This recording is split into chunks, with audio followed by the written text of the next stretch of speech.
Kids, kembali lagi di Reels Renungan Emas lewat sosmed.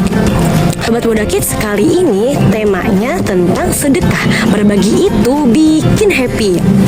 Seringkali kita merasa bahwa kebahagiaan itu datang ketika kita menerima hadiah, menerima penghargaan, atau menerima hal-hal yang kita inginkan.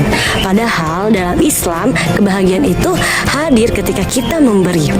Allah Subhanahu wa Ta'ala berfirman dalam Quran surat Al-Baqarah ayat 261 yang artinya, perumpamaan orang yang menginfakkan hartanya di jalan Allah seperti sebutir biji yang menumbuhkan 7 tangkai. Pada setiap tangkai ada 100 biji.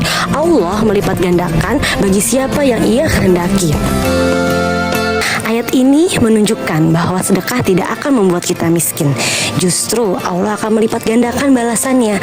Bukan hanya pahala, tapi juga ketenangan dan kebahagiaan dalam hati. Rasulullah SAW juga bersabda, tangan di atas lebih baik daripada tangan di bawah. Hadis riwayat Bukhari dan Muslim. Tangan di atas artinya tangan yang memberi. Memberi membuat kita merasa berarti, memberi membuat hati lapang, dan memberi menjadikan hidup lebih bahagia. Bahkan dalam hadis lain, Rasulullah SAW juga bersabda, sedekah tidak mengurangi harta. Hadis riwayat Muslim. Secara logika mungkin harta berkurang, tetapi secara keberkahan justru bertambah. Banyak orang yang merasakan setelah bersedekah urusannya dipermudah, hatinya tenang, dan hidupnya terasa lebih ringan. Sobat Muda Kids, tahu tidak, orang yang sudah mati pun kita untuk dihidupkan kembali hanya untuk melakukan sedekah. Dalam surat Al-Munafikun ayat 10 yang artinya, ya Tuhanku, sekiranya Engkau berkenan menunda kematianku sedikit waktu lagi, maka aku akan bersedekah dan aku akan termasuk orang-orang yang soleh. Nah, untuk itu mari kita biasakan untuk senantiasa bersedekah, karena bersedekah tidak harus menunggu kaya.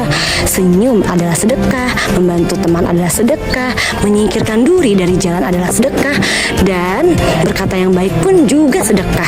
Ketika kita berbagi, ada kebahagiaan yang tidak bisa dibeli oleh uang. Itulah kebahagiaan sejati, kebahagiaan karena memberi. Mari kita biasakan tangan untuk ringan berbagi, terutama di bulan Ramadan yang penuh keberkahan ini. Semoga Allah jadikan kita hamba-hamba yang dermawan, yang bahagia karena memberi dan dilipat gandakan pahala serta rezekinya. Wassalamualaikum warahmatullahi wabarakatuh.